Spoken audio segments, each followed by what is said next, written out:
نحمده ونصلي ونسلم على رسوله الكريم اما بعد فاعوذ باللہ من الشیطان الرجیم بسم اللہ الرحمن الرحیم۔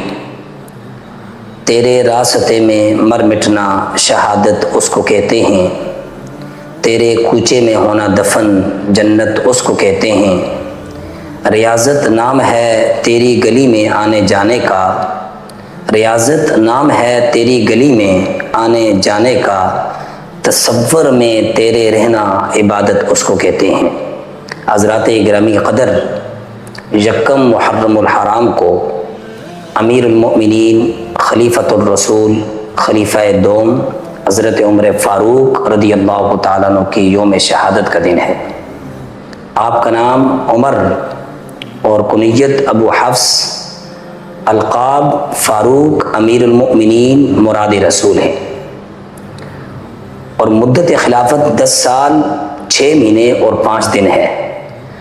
آپ کا صحابہ اکرام رضوان اللہ تعالی علیہم اجمعین کے اندر مقام اور مرتبہ حضرت ابو بکر صدیق رضی اللہ تعالیٰ عنہ کے بعد بہت بلند اور بالا ہے۔ کے بارے میں آقا علیہ الصلوۃ والسلام نے فرمایا وَلَقَدْ كَانَ فِيمَا قَبْلَكُم مِّنَ الْأُمَمِ مُحَدَّثُونَ فَإِن يَكُ فِي أُمَّتِي أَحَدٌ فَإِنَّهُ عُمَرٌ، تم سے پہلے امتوں میں محدث ہوا کرتے تھے، سو میری امت میں اگر کوئی محدث ہے وہ عمر بن خطاب رضی اللہ تعالیٰ عنہ ہے۔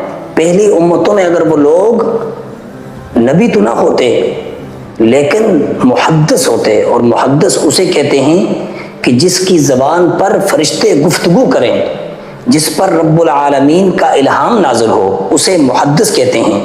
اور محدث اسے کہتے ہیں جو حدیث کو روایت کرے، جو حدیث کو بیان کرے اسے محدث کہتے ہیں۔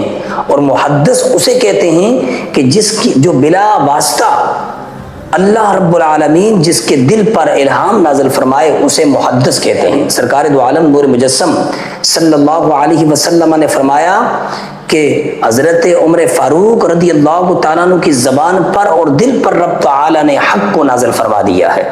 حضرت عمر رضی اللہ تعالیٰ عنہ کا یہ مقام اور مرتبہ ہے۔ پیارے آقا علیہ السلام نے فرمایا فی قول النبی صلی اللہ علیہ وسلم لو کان نبی بعدی لکان عمر، اگر میرے بعد کوئی نبی ہوتا تو وہ عمر بن خطاب ہوتا۔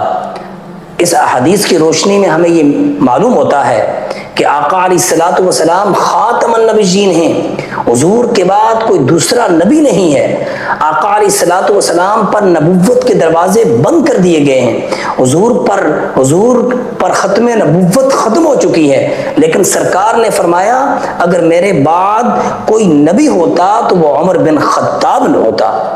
اس سے معلوم ہوا کہ آقا علیہ الصلوۃ والسلام، ایک تو آقا علیہ الصلوۃ والسلام کی سر پر نبوت کا تاج، نبوت کا سہرہ سجا دیا ہے۔ اب اگر کوئی شیطان، کوئی لعین، کوئی مردود، کوئی مرزائی، کوئی قادیانی آقا علیہ الصلوۃ والسلام کی نبوت پر ڈاکہ ڈالے، یا حضور علیہ الصلوۃ والسلام کی نبوت پر ڈاکہ ڈالے، حضور علیہ الصلوۃ والسلام کی ختم نبوت کے بارے میں برا بلا کہے، فرمایا کہ وہ جہنمی ہے، وہ زندیق ہے، وہ واجب القتل ہے۔ لیکن حضرت عمر کے بارے میں فرمایا فی قول النبی صلی اللہ علیہ وسلم لو کان نبی بعدی لکان عمر، فرمایا کہ میرے بعد اگر نبی ہوتا تو وہ عمر بن خطاب ہوتا۔ تو اس سے پتہ چلتا ہے کہ حضرت عمر رضی اللہ تعالیٰ عنہ کا جو مقام اور مرتبہ ہے وہ بلند و بالا ہے۔ تو گرامی قدر، یکم محرم الحرام کو امیر المؤمنین خلیفۃ الرسول حضرت عمر رضی اللہ تعالیٰ عنہ کی یوم شہادت کا دن ہے۔ ان ایام میں، اس دن میں ہمیں حضرت عمر کی جرت کو بیان کرنا چاہیے، اس دن میں ہمیں حضرت عمر کے نظام کو بیان کرنا چاہیے۔ عمر کے آنے سے اسلام کو عزت، قوت، طاقت، عظمت ملی ہے۔ ام المومنین حضرت اماں عائشہ صدیقہ رضی اللہ تعالیٰ عنہ فرماتی ہیں پیارے آقا علیہ الصلوۃ والسلام نے عمر کو اپنی دعاؤں میں مانگا۔ میں نے جب دیکھا آقا علیہ الصلوۃ والسلام جب دعا مانگتے حضرت عمر بن خطاب رضی اللہ اللہ تعالیٰ عنہ کو اپنی دعاؤں میں مانگتے اے یا اللہ عمر اسلام لے آئے، فرمایا اللہم اعز الاسلام بعمر بن الخطاب خاصۃ، اللہم اے اللہ اسلام کو عزت، مقام، مرتبہ عطا فرما، کس کے ذریعہ؟ عمر بن خطاب کے ذریعہ عطا فرما۔ تو پتہ چلا کہ حضرت عمر رضی اللہ تعالیٰ عنہ کی شان اور مقام اور مرتبہ بہت بلند و بالا ہے۔ حضرت عمر رضی اللہ تعالیٰ عنہ جانشین صدیق اکبر ہیں۔ آپ حضرت صدیق اکبر رضی اللہ تعالیٰ عنہ کے بعد امت کو سنبھالنے والے، امت کو لے کر چلنے والے، اسلام کو پھیلانے والے وہ عمر بن خطاب ہیں۔ شاعر کہتا ہے حالات کے قدموں میں قلندر نہیں گرتا، حالات کے قدموں میں قلندر نہیں گرتا، ٹوٹے جو ستارہ تو زمین پر نہیں گرتا، گرتے ہیں بہت شوق سے سمندر میں دریا، گرتے ہیں بہت شوق سے سمندر میں دریا، لیکن کسی دریا میں سمندر نہیں گرتا۔